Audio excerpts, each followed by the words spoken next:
Nós Tentantes Projeto de Vida apresenta Bastidores da FIV, por Karina Steiger. Segunda temporada do podcast realizado com apoio do Igenomics.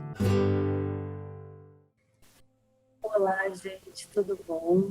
Hoje nós estamos muito felizes fazendo o segundo episódio da segunda temporada do podcast Nós Tentantes Projeto de Vida em parceria com o Igenomics Brasil. E nada mais especial que chamarmos pessoas especiais para esse segundo episódio, não é mesmo? O Nós Tentantes Projeto de Vida está muito, muito feliz, né, com plataforma no ar, com um monte de coisa acontecendo. E o Bastidores da FIV também é uma das coisas boas que está iniciando essa segunda temporada. Nós acreditamos em todas as formas de gerar amor. Nós defendemos todas as formas de gerar amor. Então, nós trouxemos aqui um modelo de família maravilhoso, incrível, e que, na verdade, todas as pessoas do Brasil, né, conhecem um pouco dessas duas pessoas que estão aqui comigo, que é o Robert, né, e o Gustavo. Nós nos sentimos um pouco parte da família de vocês, né, guris? Porque vocês têm uma história, além de linda, ela é pública, né? Sim. Então, assim, vamos dizer que todo mundo já conhece um pouquinho de você, se sente um pouquinho parte da história, né? Eu mesmo, no dia que puxar a revelação, chorei lágrimas, assim, né? Chorei demais, assim, porque é uma história que mexe muito com a gente, né? Para quem não sabe, é o primeiro caso, né, de um casal homoafetivo a realizar uma fertilização in vitro com um óvulo doado de uma parente até 4º grau, que antes não era permitido, era de forma anônima, né, permitido apenas. Então, essa resolução da CFM surgiu na hora certa, parece que o Papai do Céu escolheu o time certo e disse assim, eu vou abençoar vocês em dose dupla agora, né? E é o primeiro caso após a resolução. Então, eu trouxe aqui os meninos para contar os bastidores da FIV deles, que não são poucos. A gente poderia ficar aqui 1 hora conversando. Tranquilamente. 3 ou 4 passagens da FIV deles, que eles vão contar agora, né, para a gente, porque, afinal de contas, a misturinha dos dois está aí, né? A prima e a irmã do Gustavo, uma é a doadora e a outra é o útero de substituição, a barriguinha solidária. E o sêmen é do Robert. Então, está aí um baita exemplo de uma família que nós desejamos e não interessa qual é o tipo de família que nós queremos construir.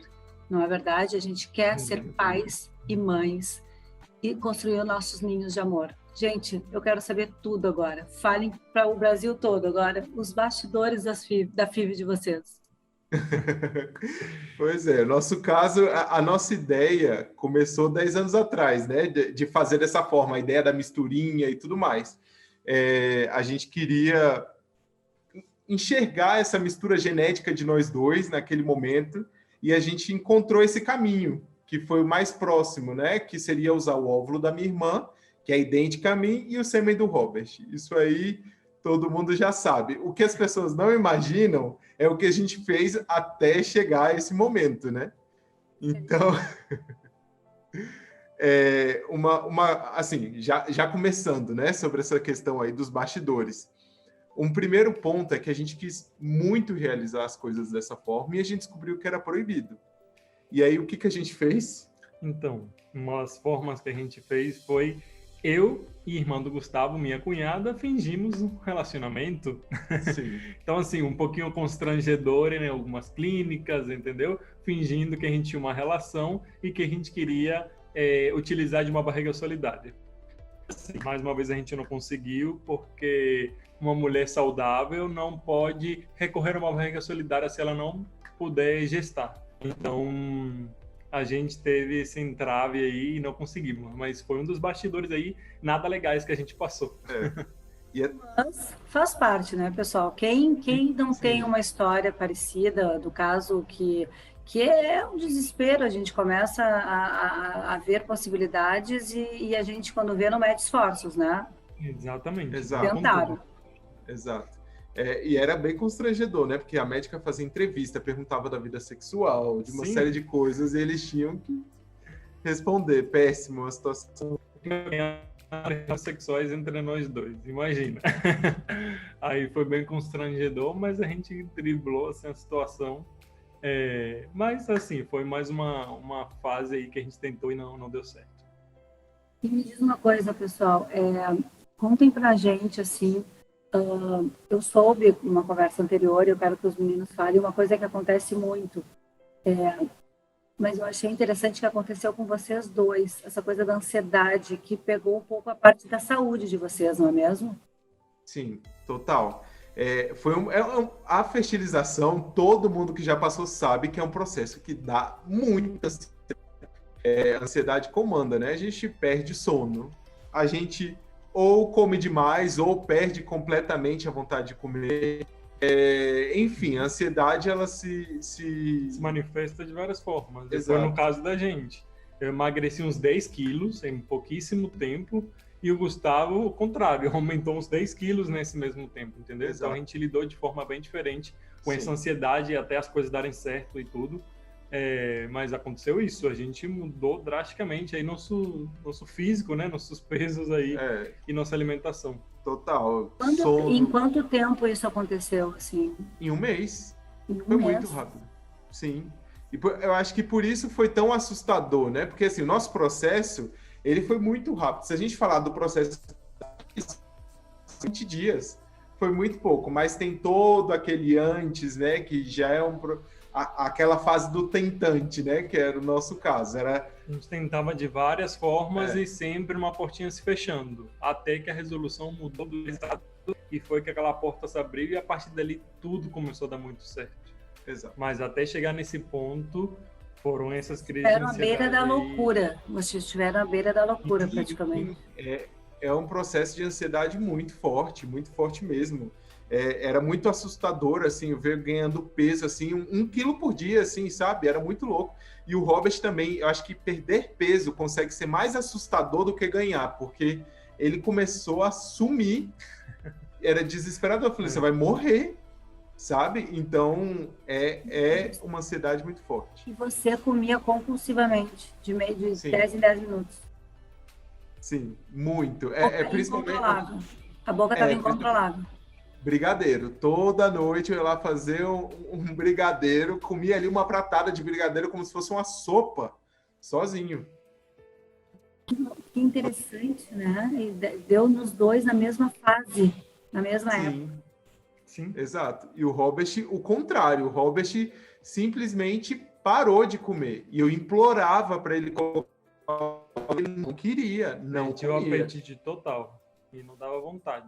Isso aí acontece, né? Eu me lembro que eu engordei também, mas não tanto e não há tão pouco tempo também. Mas é curioso, né? Esse caso de vocês, assim, no mesmo tempo os dois e ainda uma coisa assim, 880, né? Sim. Interessante. E meninos, já tem uma outra coisa que eu achei bem válido a gente dividir também, que todo mundo sabe, né, pessoal, que quem está nessa caminhada, que é difícil, a gente sabe que durante o processo o humor muda com a estimulação, né? Os hormônios, vamos falar de hormônios agora, né? E o Robert e o Gustavo, não aconteceu diferente com eles, apesar de eles não gerarem, claro, eles tiveram a irmã, né? A do Gustavo, a doadora, né? Com o humor alterado, assim, num grau extremo. Né? E isso muitas vezes acontece, né? Eu tenho alguns relatos, eu não tive isso, não mudei assim muito drasticamente, ficava um pouco mais irritada, sem paciência, mas não foi o gritante. Mas a gente tem aqui um caso de um humor alterado de uma forma assim muito drástica, né? No caso foi a Lorena, né? Foi a Camila, minha irmã. A Camila, desculpa, a Camila que tem 20 anos, que é a tua irmã, né, Gustavo? E a Lorena, que tem 27, no caso, que é a prima que está gerando. Então, como é que foi o caso da Camila? Conta mais detalhes para nós. Pois é uma bomba de hormônio ali, né? Porque você vai amadurecer aqueles óvulos e a ideia do médico é captar o máximo de óvulos possível. Então, é como se ela tivesse um ciclo muito mais intenso, porque ela vai amadurecer muito mais óvulos naquele mês. Então, assim, ela tomava injeções diárias de hormônio, tanto via oral quanto injeção, né? Isso. E isso mexeu muito, assim, com o passar dos dias, o hormônio dela foi se alterando a um nível que era absurdo, assim. Sim, à medida que ia tomando a medicação, parece que ia ficando pelas emoções. Então, uma hora ela estava chorando do nada, sem motivo algum, Sim. e outra hora ela estava extremamente irritada, depois bem, e assim, era esses nuances de humor o tempo todo. Era até engraçado acompanhar. A gente, até que o processo até que foi rápido, né, do amadurecimento, da captação dela, mas foi engraçado porque logo após eu começar a tomar essa medicação, o humor dela variou muito, e era isso, ou era irritação, ou era choro, ficava mais sensível, entendeu? Mas em nenhum momento ela ficou abalada, nada com o processo. Ela ainda continuou muito animada para chegar à etapa de captar e tudo, mas é engraçado como tem essas mudanças. No caso ela nunca trocou de ideia, não, estou arrependida, não quero mais, nunca teve esse questionamento. Ela estava oscilando o humor em função dos hormônios, né? Sim. Que é uma coisa que muitas vezes acontece, mas claro, tem pessoas que sofrem mais, né, essa modificação, e outras menos, e outras não sentem, isso depende muito do organismo, né? Mas é interessante isso também. E uma coisa que eu queria perguntar para vocês, no caso a Camila, assim como a Lorena, as duas moram na mesma cidade, Brasília, não é? Sim, todos então, nós moramos em Brasília. Isso é muito legal, sabe? Porque numa conversa anterior com vocês, eu acho que é legal falar aqui para nossa audiência, uma das coisas mais difíceis para quem faz uma barriga solidária ou uma barriga de aluguel é não ter o controle, digamos o controle que eu digo entre aspas, né? Mas assim, se a pessoa mora em outro país, a gente muitas vezes não tem assim condições de acompanhar diariamente, né? Saber o que a pessoa, sei lá, se alimenta, se ela realmente não está fumando cigarro, não está bebendo a bebida alcoólica, principalmente quando nós estamos falando de anonimato, não é mesmo? Isso então, vocês têm um privilégio que a gente tem na nossa vida. Ter a Lorena perto, né? A gente está conseguindo acompanhar toda a gestação, participar de todos os exames, consultas. A gente se fala todo dia, se encontra com muita frequência, várias vezes na semana. Então, a gente está acompanhando tudo assim muito de pertinho. Então, tá muito legal. A barriga crescendo, o primeiro chute dos bebês que a gente sentiu. Então, assim, a gente está conseguindo acompanhar extremamente assim, próximo, tudo, entendeu? Todo o sentimento, toda a evolução, tudo. Então, assim, é um enorme privilégio que a gente está tendo, realmente. Isso aí faz toda a diferença, né? Porque isso não acontece geralmente, né? Então, além de estar na mesma cidade, é parente. Então, é muito bacana. Eu acho que é por isso que também faz da história de vocês ser tão singular, né? Tão única também, né? Que legal. Sim, quantas semanas ela tá? Amanhã 22. Amanhã faz 22. 22? Já passaram na metade, então. Ai, que horror. Para quem não sabe, que eu acho que todo mundo sabe, é a Maia que está chegando e o Mark, né? Exato. Dois nomes lindos que lá naquele telão lá, com aqueles fogos de artifício, vocês se abraçando de branco, foi a coisa mais fantástica do mundo. Foi melhor que assistir os fogos de Ipanema, de Copacabana no Réveillon. Foi muito emocionante, viu? Vou te falar. Legal. Muito bom. Foi um evento... Ali deu para ver que a gente celebrou o amor, né? E de onde que veio aquela ideia aí do telão no drive? Foi de uma das madrinhas. Sim, exato. Foi de uma das madrinhas. A gente estava pensando... Criativa madrinha, hein? Adorei. A gente tinha outras ideias e tudo deu meio que errado. Nas vésperas faltando uma semana para o chá revelação, tudo deu errado. Ia acontecer num painel de LED aqui em Brasília, ia durar só 15 segundos, ia ser basicamente a contagem regressiva e o anúncio, que era o tempo de anúncio ali do painel de LED. E aí não deu certo a questão do painel de LED, avisaram para a gente ali de última hora, a gente teve que correr e procurar um outro lugar, e foi a melhor coisa que podia ter acontecido, porque o evento ficou muito mais legal. Sim. Parece Era para ser, né? Então, que bom que não deu certo. Parece que o Papai do Céu mais uma vez tomou conta aí, né? Dos detalhes, da FIV de vocês. Com certeza. A gente teve a liberdade de fazer um filme, não durou só 15 segundos, durou ali, acho que 6 minutos. Então... Não, e em época de pandemia também, claro, a gente já está mais flexível tudo, mas essa coisa do estar também num lugar arejado, se quisesse ficar cada um com o seu carro, daria, mas enfim, não foi o caso.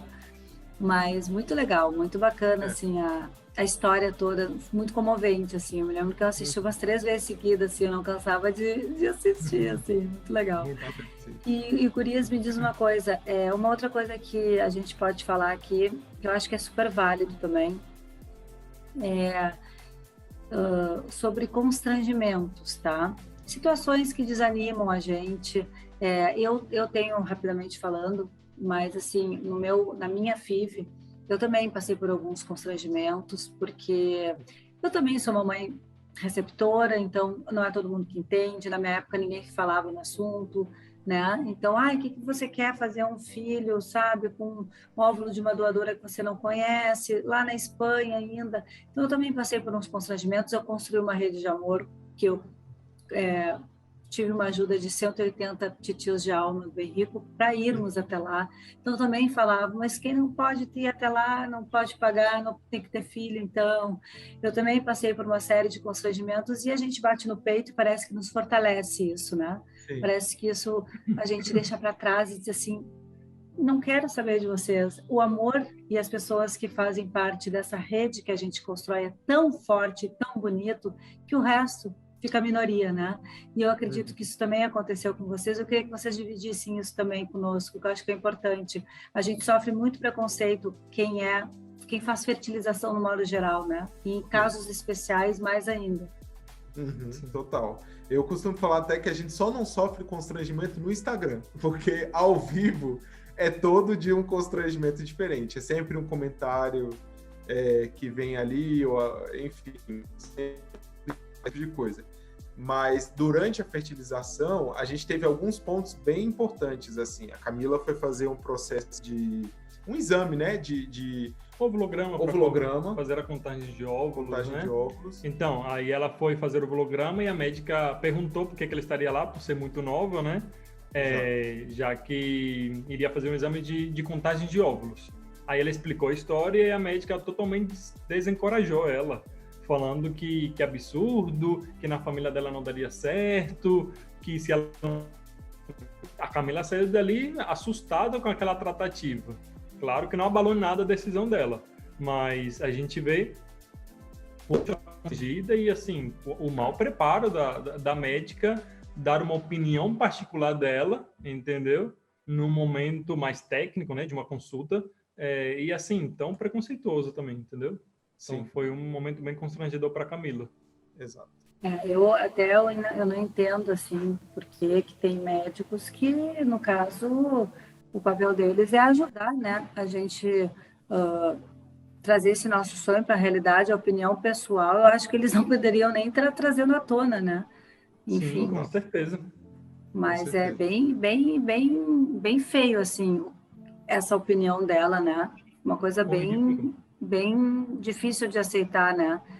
Vindo de um médico da reprodução assistida que tem que ter esse calor humano, porque a reprodução assistida ela cada vez mais está individualizada, né, Guris? E cada vez mais a gente precisa de um profissional que segure a nossa mão, né? E que diga, estou sonhando com vocês.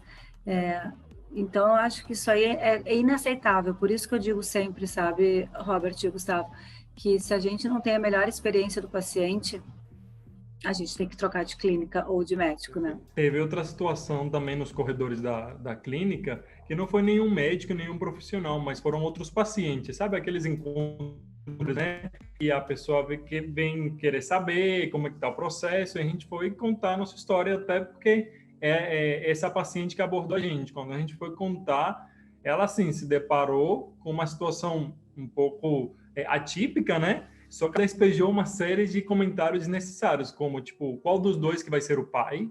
Os dois serão os pais, entendeu? E qual das duas meninas é a mãe? Entendeu? Elas não são mães, entendeu? Aí depois perguntando para a Lorena que iria fazer a transferência. Mas você não tem medo de se apegar? Você vai conseguir entregar o bebê depois?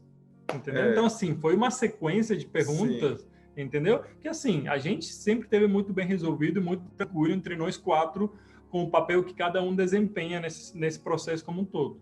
Mas, assim, a pessoa chegou despejando esse tanto de comentário que, assim, é desagradável, né? Sim.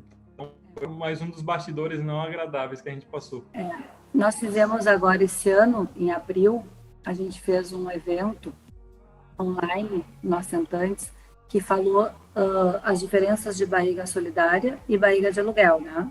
Então, sim, até a gente fez esse evento para desmistificar um pouquinho e para as pessoas também entenderem um pouco o grande público.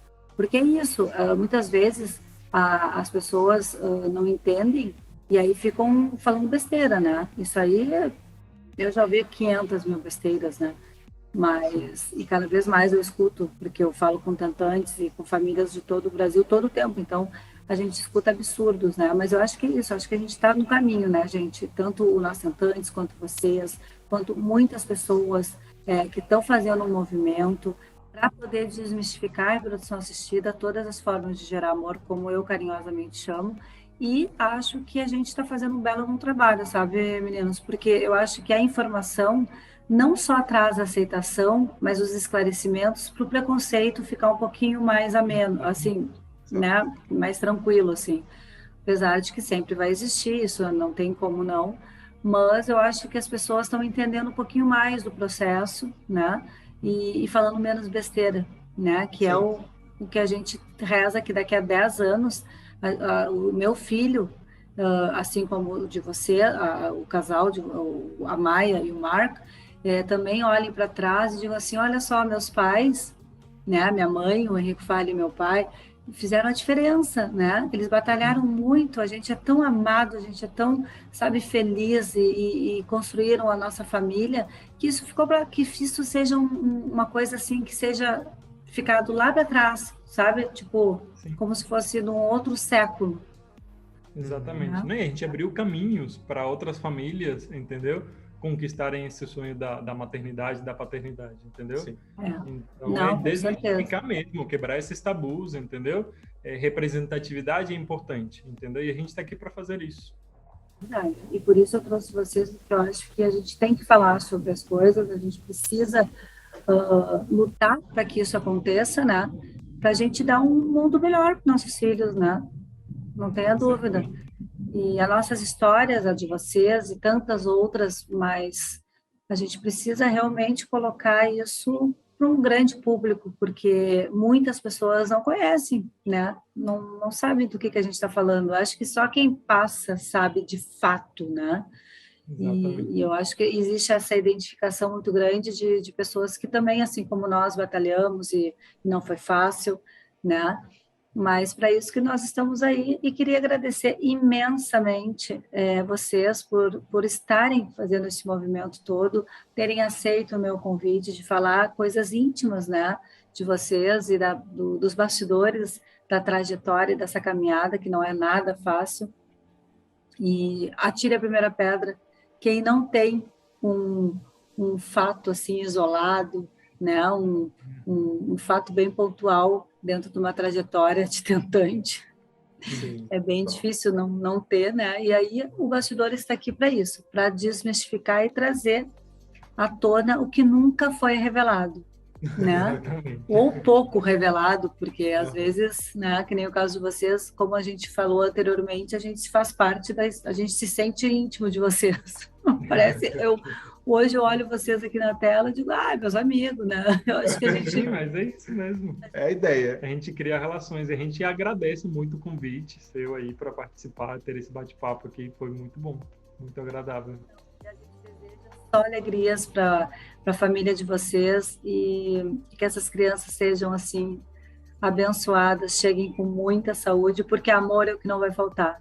Amor já tem de sobra, tem de tia, de madrinha, tem do Brasil todo, né? O Brasil todo está torcendo e quer ver esse nascimento da Maia e do Marco. Outros, né? Para que cheguem logo. Para que mês que é? Para que dia? Março. Final de março. A previsão aí é tá. 30 de março, talvez um pouco antes. Bom, então a Lorena tem aí um verãozinho pela frente, com a barriga bem grande, né? Sim. Tomara que ela não tenha retenção de líquido aí em Brasília, porque é calorzinho aí, né? Porque ela tem todo janeiro e fevereiro aí com esse barrigão carregando 2, coisa mais querida. Não é um, é 2 coraçãozinhos batendo. E o enxoval deve estar 1000 aí, né? Vocês devem estar fazendo já. Já estamos organizando, né? Deveria estar mais organizado. Sim, já deveria estar já o quartinho pronto, a gente ainda não começou a mexer, mas coisa de algumas semaninhas a gente já começa a mexer com isso. Exato. Tudo deu certo, tá tudo certo. Aí o mais importante é estar com saúde e as coisas vão se ajeitando, né? Com certeza. É que vão vir com muita saúde para trazer uma alegria imensa para a família de vocês. Um beijo bem carinhoso da nossa família, nós tentantes, meu, do Pedro do Henrico. E muito, muito obrigada pelo carinho de vocês com todo o Brasil, viu, pessoal? Vocês são realmente iluminados. Um beijo bem grande no coração de vocês. Obrigado. Obrigado, a gente que agradece a oportunidade.